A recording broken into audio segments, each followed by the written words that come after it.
আসসালামু আলাইকুম ওরহমতুল্লাহ। প্রিয় দর্শক, আশা করি সবাই ভালো আছেন। পবিত্র মাহে রমজান একেবারেই শেষের দিকে। অনেকেই মহাগ্রন্থ আল কুরআনুল কারীমের খতম করছেন, পড়ছেন এবং তারা আমাকে অনুরোধ জানিয়েছেন যে মহাগ্রন্থ আল কুরআনুল কারীমের খতমের যে দোয়াটি রয়েছে সেই দোয়াটি শেখানোর জন্য। প্রিয় দর্শক, আজকে গুরুত্বপূর্ণ দোয়াটি শেখাবো, চলুন শুরু করি। আল্লাহুম্মা আনিস ওয়াহশাতি ফি কবরি। আবার বলছি, খেয়াল করেন।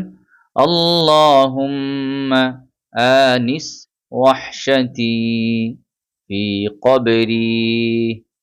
আল্লাহুম্মা আরহামনি বিল কুরআনিল আযীম ওয়াজআলহু লি ইমামান ওয়া নূরান ওয়া হুদান ওয়া রাহমাহ।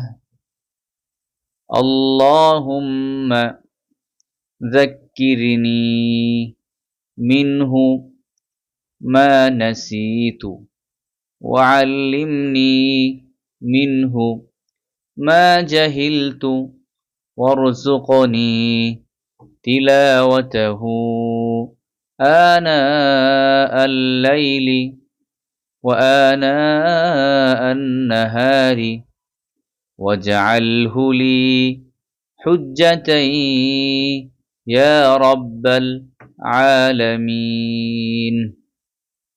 আরেকবার বলছি, খেয়াল করেন, শুরু থেকে আবার। আল্লাহুম্মা আনিস ওয়াহশাতি ফি কবরি। আল্লাহুম্মা আরহামনি বিল কুরআনিল আযীম ওয়াজআলহু লি إماما ونورا وهدى ورحمة. اللهم ذكرني منه ما